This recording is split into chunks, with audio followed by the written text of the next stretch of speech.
When I look at the brokenness of the world, I attribute that to systems of oppression that have been built up over the millennia. We put these divisions up between us because we, in some ways, elevate ourselves to a place above others in ways that decrease our community. So much of how we understand ourselves is found in our plates. Our rootedness, our sort of sense of who we are, is tied with what we're eating. And so the framing of all things good, all things healthy, all things natural as white is a part of the American racial project. And so this kind of narrative that we've been fed, like literally been fed, is based on the kind of myth of white supremacy and white dominance. So we're operating a system of exploitation that's still dependent upon brown labor to produce and to harm. The communities where factory farms are built and where slaughterhouses are built are predominantly communities of color, are predominantly poor communities. Rampant abuse of the environment and of the people in those communities can go largely unchecked.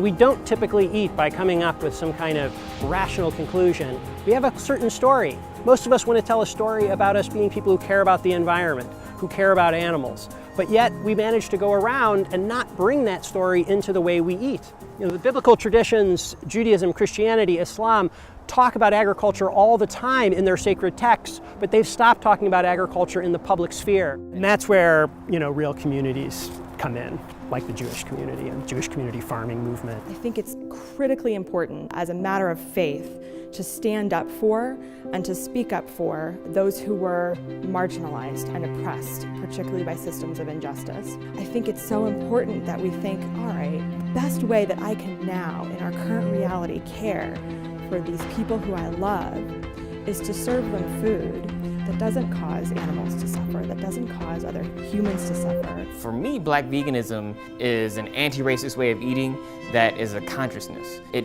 really allows us to move towards the kinds of diets and lifestyles and ways of being in the world that promote Black life and Black solidarity and Black self-determination. If we let go of this idea that we need to gather as much as we can to ourselves and hoard as much as we can, this reality of a world where every created being can flourish would be much more possible.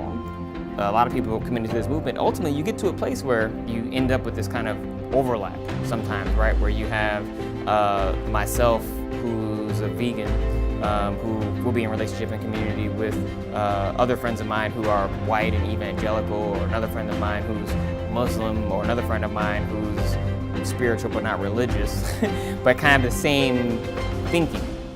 Changing farming is not just about changing technology or industry, it's about changing culture. It's changing the story we tell about who we are.